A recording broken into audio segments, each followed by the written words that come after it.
What's up, friends? How is everybody doing? Akil, Michael, how are you guys doing? Thank you very much for turning up. Welcome back to Phil Plays Bass, where we do tips, tricks, practice routines.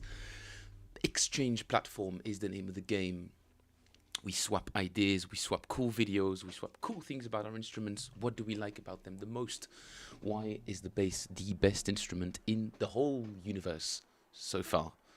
We don't know of any other ones that beat the bass just yet. How is everybody doing today? Lovely little Sunday. Mike, aren't you supposed to be at church? Are you literally just on the way there in the car? In any case, thank you very much for joining today, guys. Full practice session today, and interesting little tune that Zahar suggested on the Discord server. I thought we might have a look at that, or do a little bit of a Charlie Parker transcription, because it's a bit overdue. Mike says I haven't played bass much this weekend because of my injured eye, which is better now. Gosh, yeah, that dreaded yard work. Still need to rewatch live stream number 75. Mike, I very much appreciate that, but you know, we do tend to repeat ourselves a little bit here. So unless you do that for your own enjoyment, in which case, still very much appreciated. Been staying home from church since my wife broke her arm. Oh, yeah, of course, that makes sense. Well, I hope she feels better, and so does your eye very soon. Indeed. Where is Indeed? Where's Nate? It's a Sunday. Maybe he has loads of other things to do. I had a lovely day yesterday, lovely afternoon, barbecue, friends, chill time. There were about 4 acoustic guitars involved, so we did play a bit of music. So that was fun. A bit of barbecuing, and then that was it. The weather was lovely, so yeah, we got pretty lucky. It was a lovely afternoon. Mike says, but she's getting well now, so I was just thinking I should be able to return to church next week. Lovely. I'm sure they'll be glad to have you back. Back to our sheep, as we say in Belgium and in France, I think. Revenons à nos moutons. We are here to play some bass. What do we usually start with, guys? What is the usual thing that we do normally? We do mode of the day.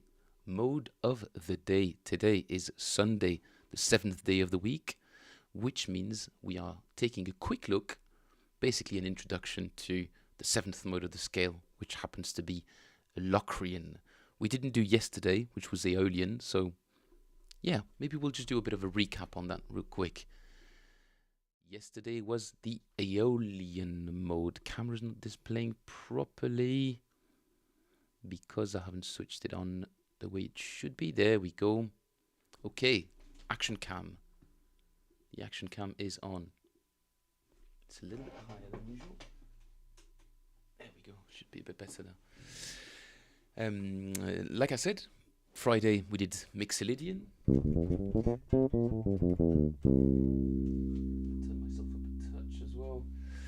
Yesterday, 6th day of the week, was the Aeolian mode, also known as the natural minor scale, what we know as the regular, super normal, sad scale.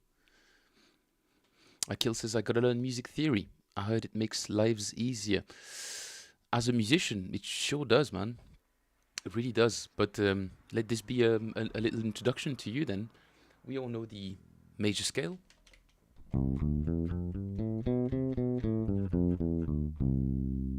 Which is composed of a root note, a second, a major third, what we call a major third, a fourth, a fifth, a sixth, major seventh, and the same root note except an octave above.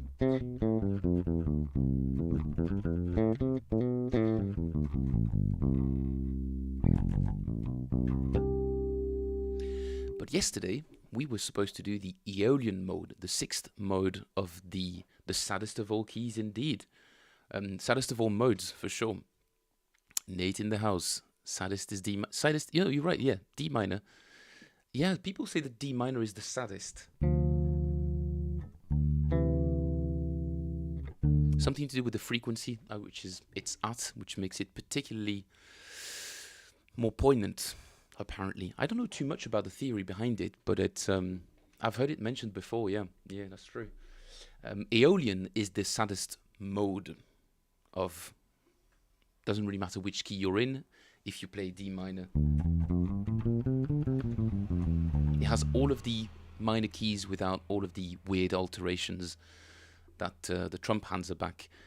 All the alterations that a harmonic minor or melodic minor might have. This one is flat 3, flat 6, flat 7, and that's basically all the notes that make a major scale sad. If you turn this 1, 2, 3 into a 1, 2, flat 3, you're already you're pointing your ship towards sadness, towards a sad color of scale. Then continuing with the fourth, a fifth, a minor sixth, flat sixth, which gives us the second sad component, and a flat 7, which in itself is not as sad as a major third. Major third, pretty much you're pointing right into the direction of not major, minor, 100%. You always know that when you've got a flat 3, it's going to be a minor scale. Everything that comes after that is extra.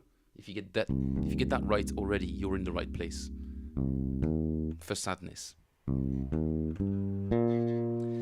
So the Aeolian mode has 3 altered notes compared to the major scale. It has a flat 3, a flat 6, and a flat 7. That's it for this one. And it's usually associated with A minor, because we tend to practice, at least at first, to explain the modes, we tend to sort of revolve around the key of C. Therefore, the 6th note after C is A.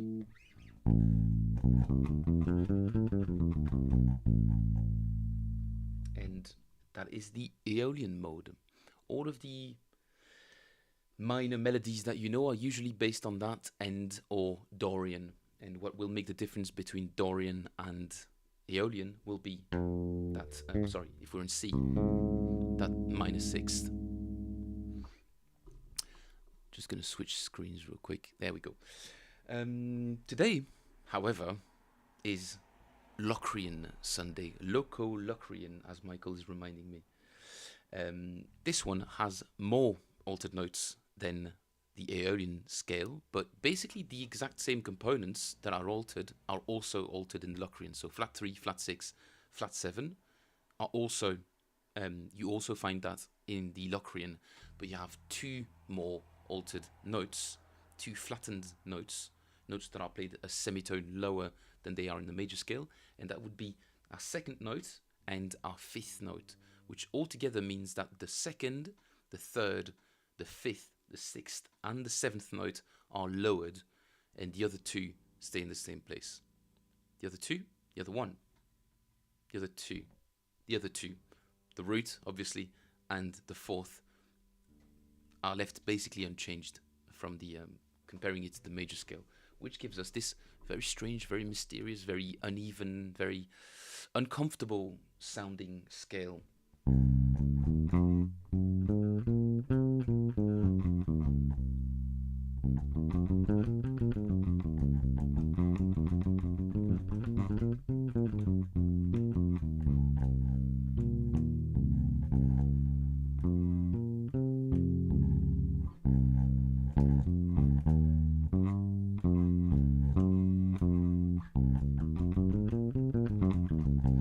Mistake there. I played the natural 5, but that's okay. That's okay. It's live. And that's your Locrian for you. Flat 2, flat 3, flat 5, flat 6, flat 7. And root and fourth remain firmly in the realm that we already know. In fact, there's only one mode in the major scale that changes the fourth, and that's Lydian. The fourth is always going to be in the same place relative to the root. In the major scale, at least, the only mode that would change that is our Lydian.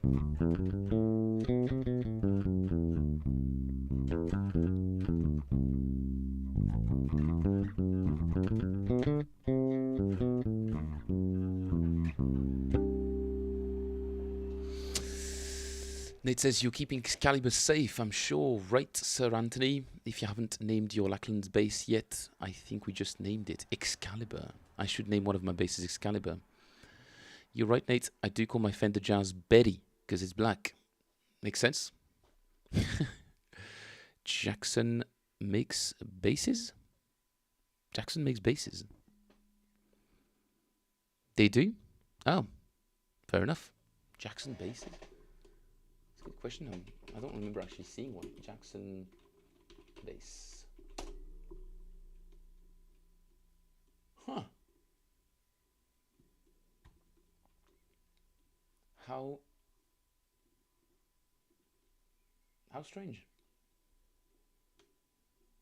They're sort of mid-range in terms of price as well. That is pretty interesting. I mean, their guitars are obviously pretty famous for their looks and their association with sort of hair metal and shredders and all of that. I didn't know they made bass as well. Wow. These are very cool. Nope. Wrong one. There we go.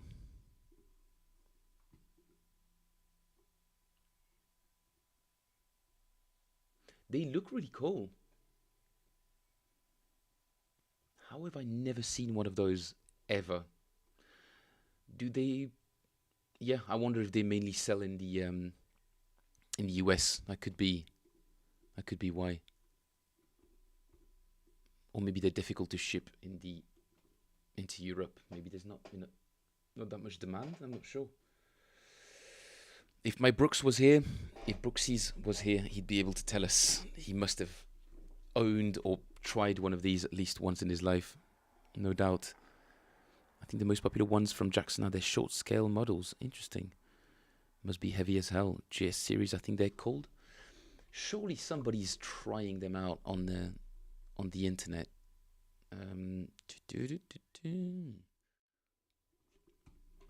Jackson bass short scale.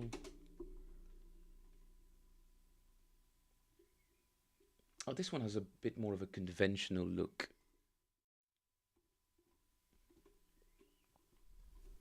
Welcome, and thank you for clicking on this video. In the studio today, we have a Jackson Guitars. You're welcome, Jonathan Wong, 458 Music. I would like to hear the sound of it, though. And now, Pete.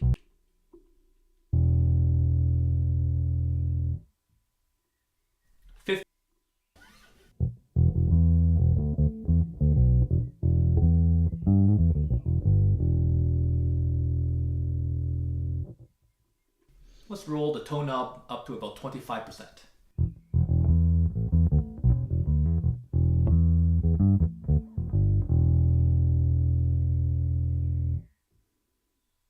$50.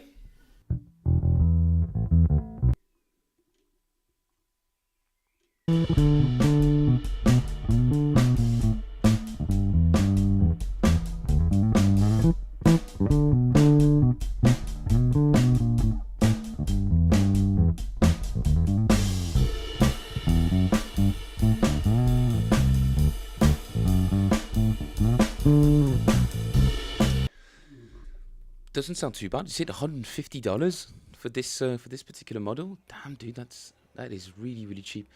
I was gonna say they remind me. They sound really, really close to my sort of Harley Benton P bass. I'd really struggle to differentiate these two guitars in terms of sound.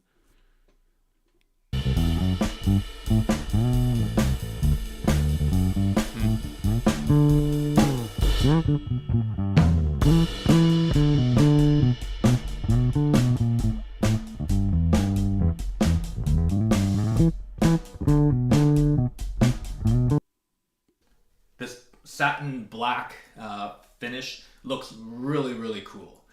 And I gotta say, if you and your band are taking lots of photos live at the gig or at the clubs, satin finish guitars tend to photo better because there's fewer reflections of lights and other stuff going on. However, if you are the kind of player who really doesn't like having your fingerprints on your bass, or you really like wiping it clean, then this is harder to get fingerprints off. Very simple things, but they do make a difference. That's true. Well observed, Jonathan Wong 458 Music. I mentioned earlier, I really like these kind of tooth inlays. I think it looks really, really cool. In terms of playability in the neck, compared to the Ibanez Micro and the Squier by Fender Mini P, I like this neck the best. And all three of those are 28.6 inch scales. But there's something about the shape of this neck that for me in my hands, I find of those three, this is the most comfortable one to play. Now let's talk about some of the things I don't like about this bass. I think this bass with this given aesthetics kind of makes you want to play a certain way. And it kind of leans you towards the heavier side of things. And as such, I find these pickups, it lacks a bit of body for me, and it sounds a little thin given the rest of the aesthetics of the bass. Another problem with these pickups is they're also slightly larger than what the other dimensions of this. For $150 though, I mean, you can't really go wrong with that. I'd give this a try 100%. What's up, Jeffrey? Jeffrey in the house. Hello, Jeffrey. How are you, Jeffrey? Welcome back. Thank you for joining. So they are similar scale to guitar. Yeah, 28 point... What did you say, 28.5? Damn, dude. That is pretty good. That is pretty cool. Wouldn't mind owning one of these. They should be pretty light as well. And for people with a little bit of a shoulder back issues, it's probably a good thing as well. Jeffrey's doing good. Excellent. Good to hear. All right, let's do a little bit of left-hand warm-up. I haven't been able to play it all today. I spent the whole day coding again. But I'll show you guys the future dashboard for the app. I was designing all day this thing. It's all full of placeholders and stuff like that, but this is what it will look like. Eventually you get to you open the games section on the website, you'll get a little summary of your, of all the things you've been through so far, like the progress, little carrots around there to show you if you're going up or going down in terms of averages or whatever, or compared to your last practice session. Here, quick access to the different apps. There will be a tuner very soon. Shouldn't be too hard to implement. So that'll be like a little widget that appears on the screen as well for you guys to call and check your tuning. Recent activity, the last games that you've played, and if you click on these different things, there will be more detailed breakdowns of statistics and charts and how areas of improvement, that kind of stuff. But that will require a lot of algorithms and calculations. Thankfully, I have a little helper in the form of ChatGPT, because I'm not a bad designer, but when it comes to complex data processing, all that sort of stuff, I'm not really a math guy, or stats person. So it will be, So I'm hoping that all of this will be implemented tomorrow. So I'll be doing some testing over the week and then release it fully on the app, and hopefully some more features later on. But this is kind of, you get back onto the app and you're like, okay, how am I doing? How long have I been practicing? I don't know if it seems to me like they're nice incentives Lunch is here, back in a bit, says Nate. Enjoy your lunch. Bon appétit. It seems to me like it would be a good way to keep, to stay engaged. It works for guitar as well. It should. I haven't really tested it with my Strat. Whoop. Shall we give it a spin?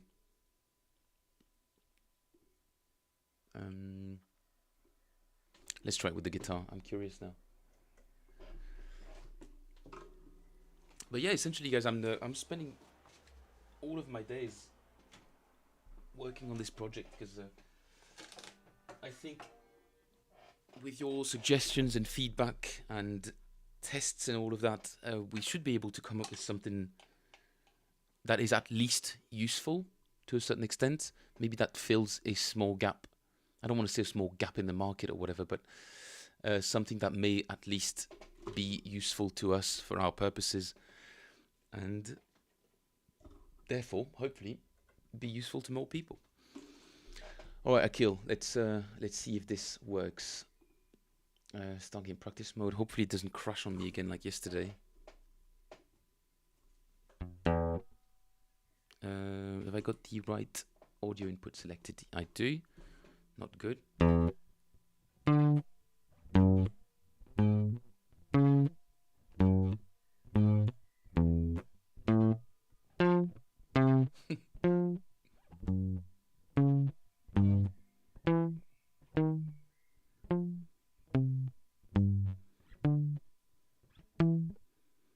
Yeah, looks like it's working, dude. And you get the negative feedback, you get the positive feedback.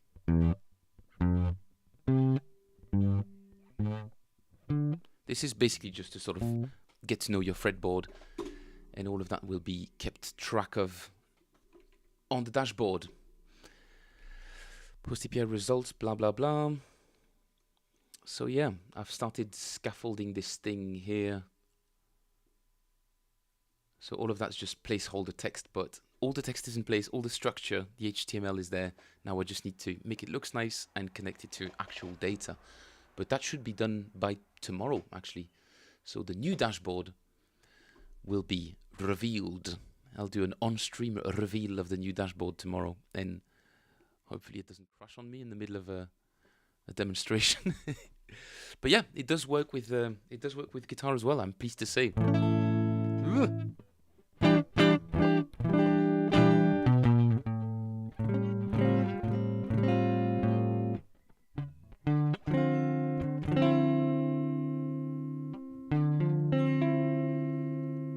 Need to change the strings on this guitar, because it's a really, really lovely Strat, and I have not looked after it as well as I should. I feel bad. There you go, darling. And it's just happenstance that I happen to just end up with only sunburst, or mostly sunburst guitars. Don't know why. I just really like the look, and they just attract my my wallet. All right, let's not make this too loud, but let's do a little bit of practicing, guys. We're gonna start with our regular.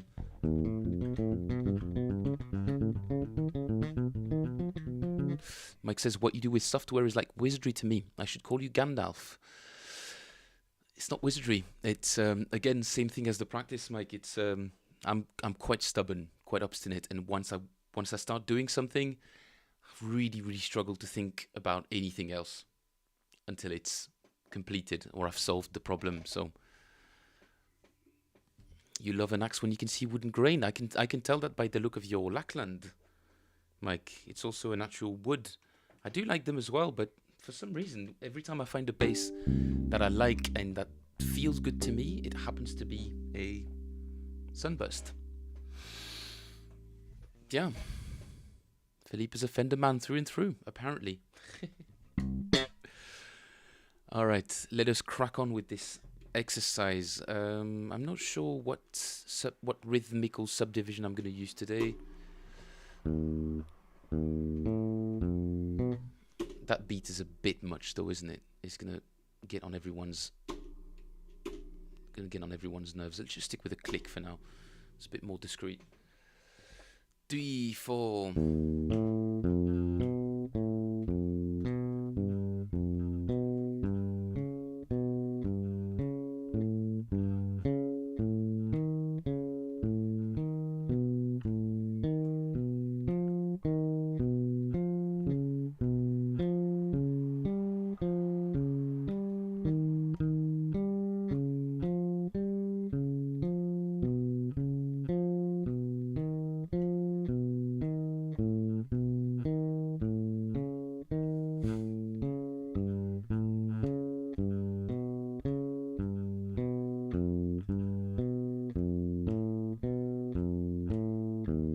Mike says there's a jacket on the wall.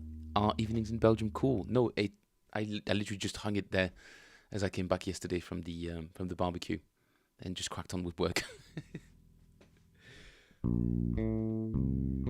No, the evenings are actually pretty warm at the moment. Akil says my first guitar is also a sunburst one. I am very much a vanilla man. If you don't know the expression, vanilla is like middle of the road.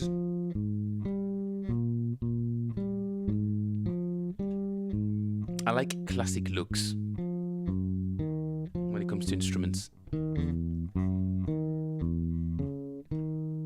And kind of everything else as well, I suppose.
I was nearly there.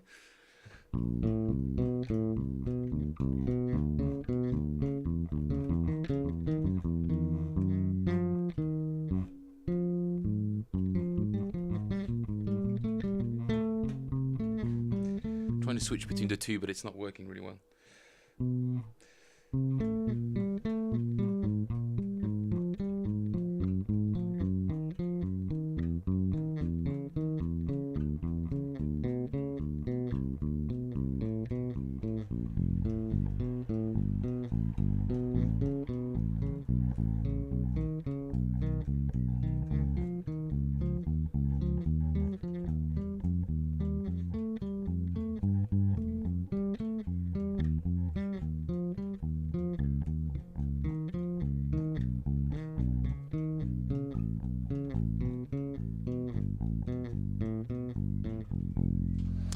Akil asks, Harley Benton is huge in the Europe. I don't really know what the numbers are when it comes to Harley Benton sales, but I would guess since they are very decent quality first instrument, and they're giggable. You can actually play gigs with them. I mean, you can play gigs with whatever you want really, but they're really decent for amateur or pub gigs, pub bands, club gigs. You know, you won't sound unbelievable, but it's 100% passable. I think they sell a lot to schools as well, and possibly some venues that have instruments on site might have just spares somewhere. And since they're so cheap and actually really decent for the price, I reckon that's probably a part of their success as well. Are they huge? I wouldn't say they're huge, but they're very much a widespread brand for sure. They're rare in my country, like only few exist here. That too, they're imported. Akil, remind me, you're in Asia. I remember. What's a big son? Sucks going to a guitar shop. Every bass on the shelves is crap. Probably because all the good stuff gets sold right away. That's an interesting point, dude. You do have to get a little bit lucky. It's a bit like eBay. Whenever there's a good bargain, good quality stuff, second hand, sold for cheap, a good, like a decent bike or a decent guitar, they'll be snatched in a matter of hours, no doubt. Yeah, Akil, you're in India. I knew an Akhilesh that was from India.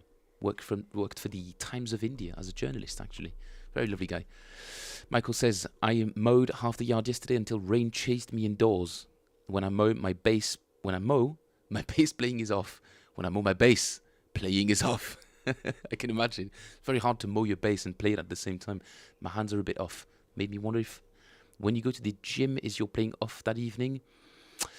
Could have something to do with blood flow, maybe. Big Sun says, action super high, frets cutting your hands, weird weight and balance, funny colors. These are all the things that you will find stuck on the shelves, stuck on the walls at guitar shops for years on end. The guitars that everybody tries, and the more people play them, the worse they get. It's a bit sad, actually. They're like the local bike. Where some of these basses that were at my music school, there was an M.T.B, Michael Tobias bass. They are really, really good basses, but that one in particular had just been battered and banged about, and it was a horrible instrument to play. Whenever we were stuck with that at rehearsal, it's just, oh God, what a terrible, terrible example of an otherwise really, really good brand. But yeah, Big Sun, welcome, by the way. I believe it's your first time here, dude. What brings you here? Obviously, you're a musician yourself. Guitar player, bass player. Tell us, what's your story? How long have you been playing for? Are you a pro? Are you a seasoned professional? Are you a seasoned intermediate? Seasoned beginner? Or you do something completely different, but you like buying guitars. That's possible as well. A guy in Belgium had a huge guitar collection and could not play the instrument to save his life. He had like 20 or 30 guitars, super expensive ones, like exotic woods, exotic sculpted woods, everything you could imagine, like custom painted bodies, like custom artwork on his guitar. Could not play the instrument at all. But he loved to lend his guitars to local players who would then have an absolute blast just playing on these gorgeous guitars. Interesting thing. Collectors, I guess. It's not a bad investment as well. Vintage guitars. Yeah, something to consider. Big Sun is YouTube censors leftist speech. That makes sense. Big Sun, you've been the one who's been trying the app a little bit. If you do have any feedback, dude, would love to hear it. Or any bug, any glitches, or any suggestions. I'm essentially open sourcing the whole design of this app. Because if it's not useful, who cares? So it has to be useful. Akil says, hell yeah, I'm from India, and it's a nightmare for being a metalhead here. India, would love to see the New Delhi train one day.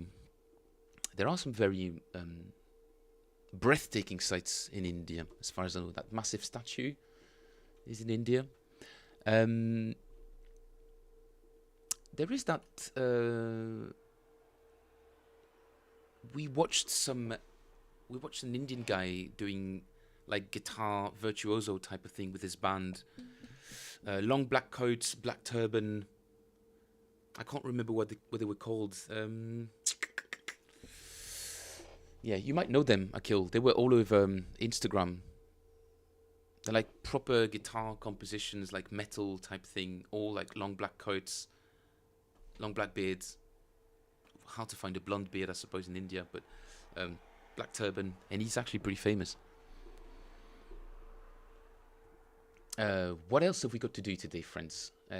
We've got to do a little bit of right hand practice.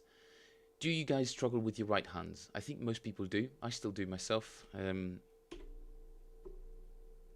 So, several ways to approach playing faster, several ways to approach being more comfortable playing fast notes is to start very slow. There's absolutely no secret with that, guys. You've got to play it very, very slowly and very gradually increase the speed at which you're playing. This is a very, very simple exercise that is, I find, very efficient to help you progress with your right hand.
All sorts of variations, but essentially practicing string skipping,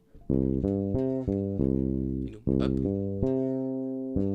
down, then skipping the middle one, but then going down to that one.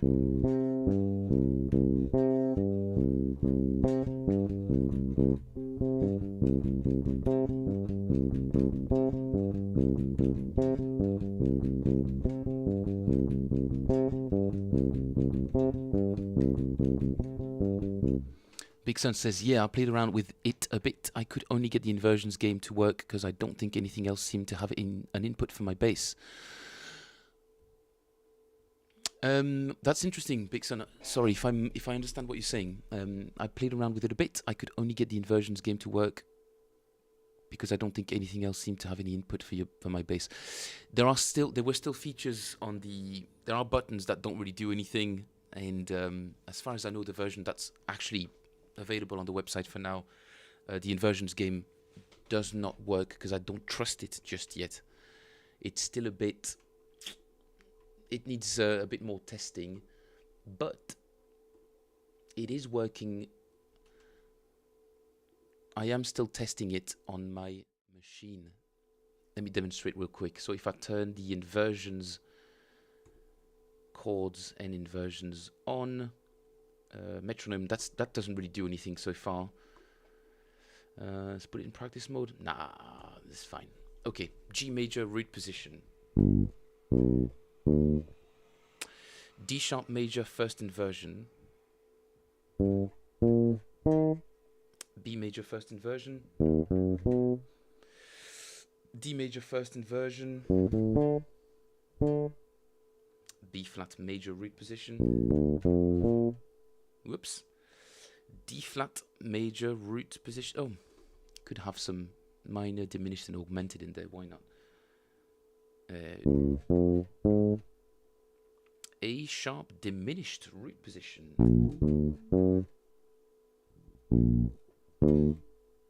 A sharp diminished. Oh gosh, that was augmented. Whoopsie. C diminished first. First inversion. What am I doing?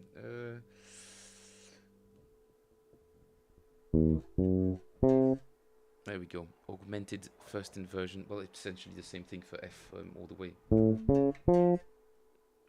G major root position. F sharp major first inversion. Nope, not at all. What am I doing? There we go. See, I need to remind myself. That's really not something that I've practiced much of. I'd like to find a way to not force you to stay in one position, but try to find the nearest inversion, but without MIDI input. That is very, very difficult to do with just sort of regular microphone or audio interface input. So at least the single notes were working, right? Philippe, are you aware of Day bass? Mohini Day, of course. Of course, I'm aware of her. Who isn't?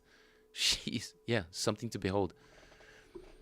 Mike says that they say there's a mystic bassist that sits on top of the Himalayas. If you climb to see him, he'll show you how to play Teen Town. Really? He's aware of Jacko and Weather Report.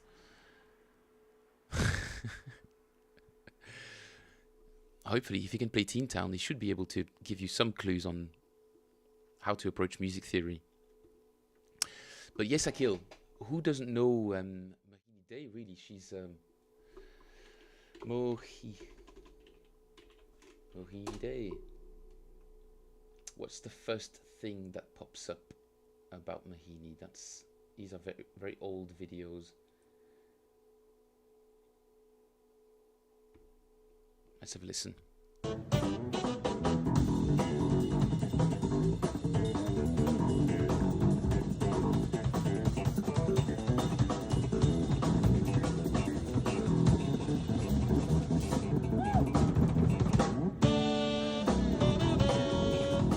Hey Mo, what tips?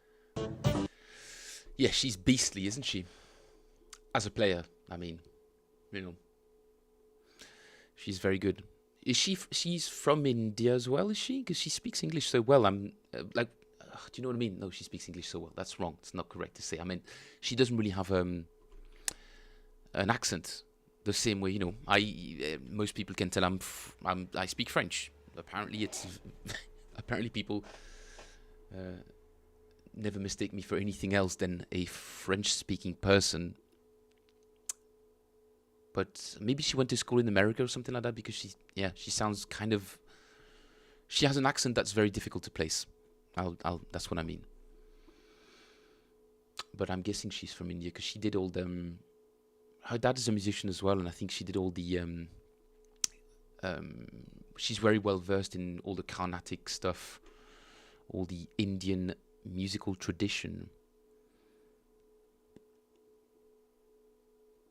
Darwin videos with Mohini and Greg Howe. Darwin Day. Greg Howe. Was not even aware of that. Let's have a listen.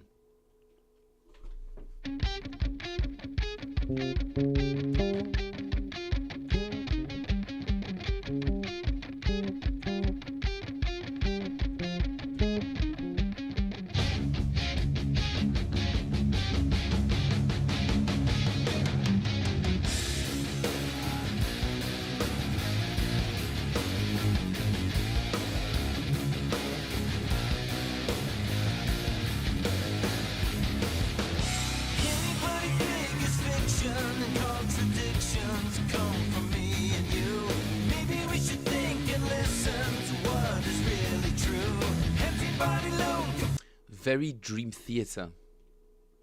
Simon Phillips, nice. Waiting for the dragon's mission to take you right to choose. Silicone driving lends its way. Isotope Valley to Doomsday. Macedon streets of wide decay, leading us all to nowhere. Trigger reflexes on display. Circular logic makes you pay. The vocals sound really cool. Yeah. It definitely reminds me of Dream Theater, for sure. Especially these sort of extensive riffs that, with odd time signatures. To me, it's literally just Dream Theater all over the place. But this is, you know, it's similar to Dream Theater, which I like. So thanks for the suggestion, Mike. Really appreciate that. Dream Theater guys are alien, yeah. Petrucci is crazy bass player. John Myung, bass player with the 6th string. Incredible technique. These guys have.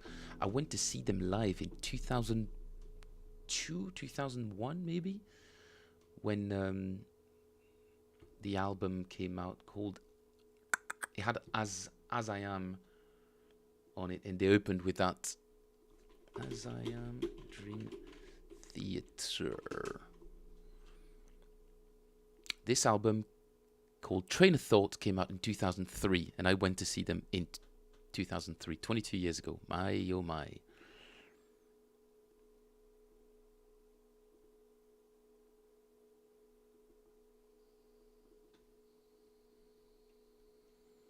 Let me just play a little bit of it real quick.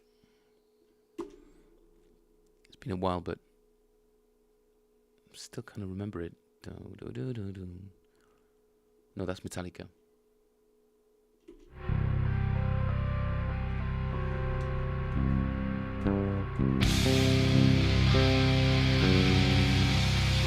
Just so typically metal. Just 1, 8, flat 5.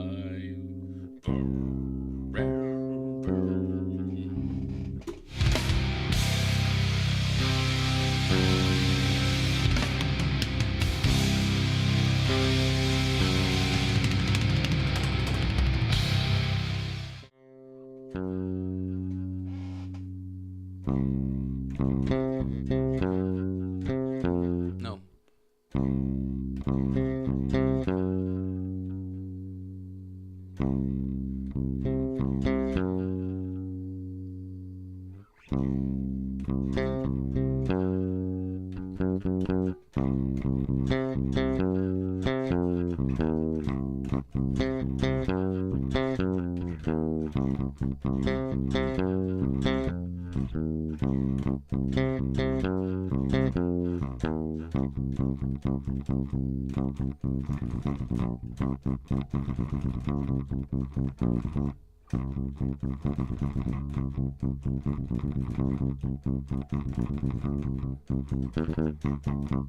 Oh man,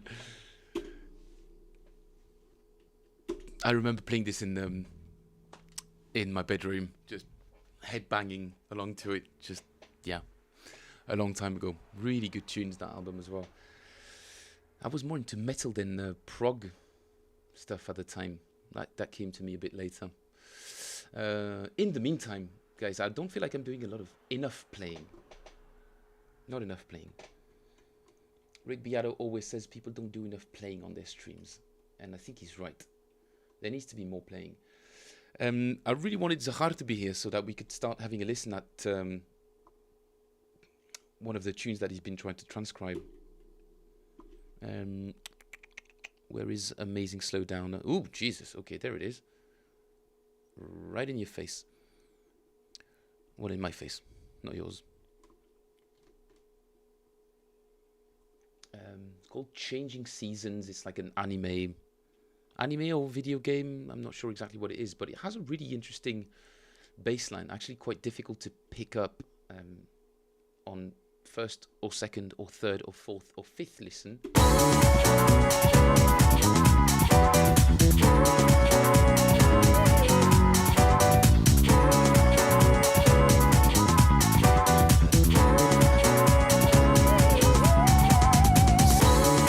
But I really want to, it's an interesting bits of syncopation in there. I haven't quite listened to it just yet, so I'm not going to try and figure it out on stream. But I did want to do some Charlie Parker transcribing, because it's been a while, and I like it, and it's very good. It's good for your soul, and it's good for you as a bass player to be listening to different instruments. So I'll probably just try to do one chorus. I'll try to do one chorus today, and then keep going throughout the week, and eventually I'll have a full solo transcription of that. This will be Scrapple from the Apple by Charlie Parker, friends. This is the melody.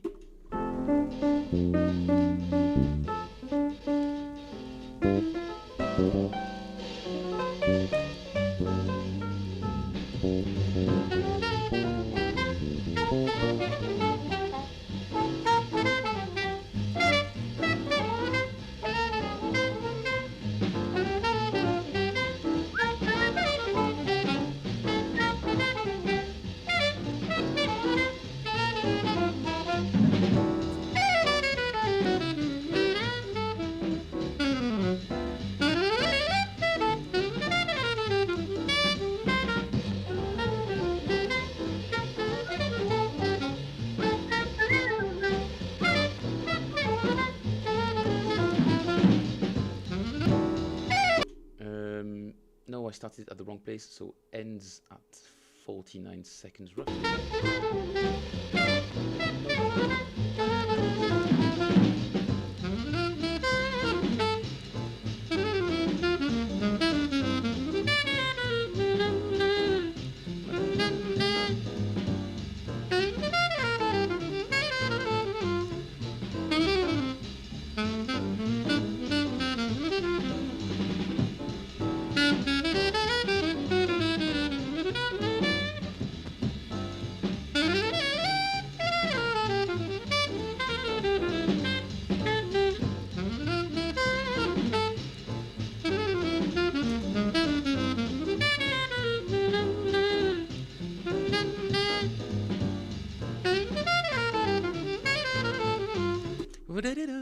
I love that phrase.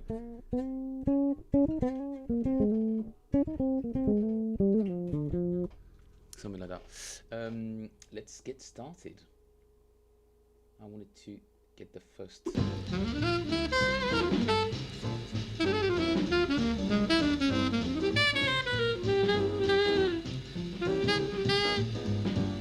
first 8 bars, shall we say?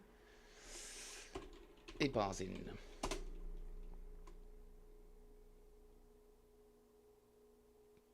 Let's just cheat a little bit.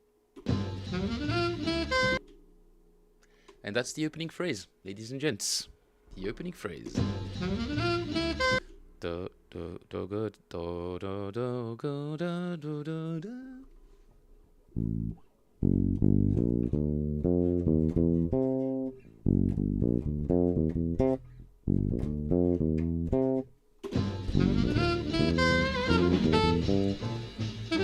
Yeah.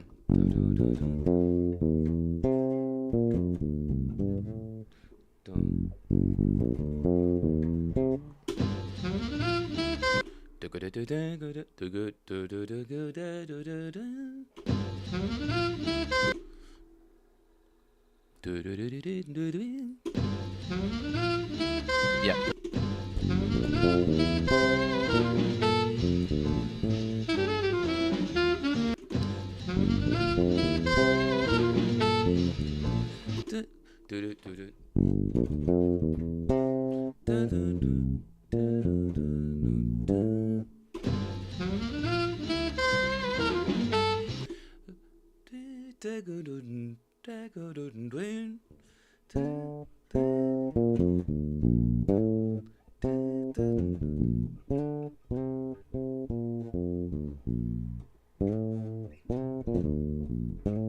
Actually, I can play it like that better. That way I can rake.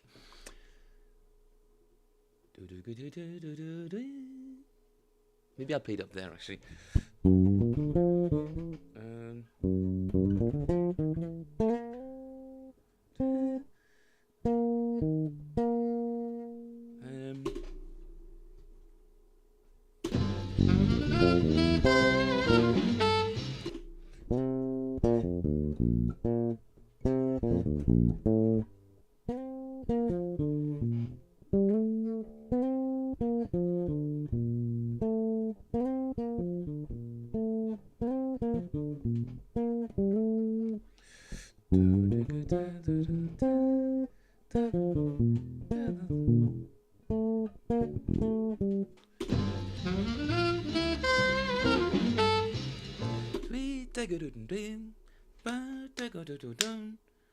So I'm trying to figure out the rhythm and trying to see what notes I can sort of sing to myself. Whatever I can pick up on. If it's just the rhythm and I've got just a couple of notes, I can sort of try to, by deduction, try to piece together the phrase. The first one, when you slow it down a bit, it's actually pretty straightforward to hit.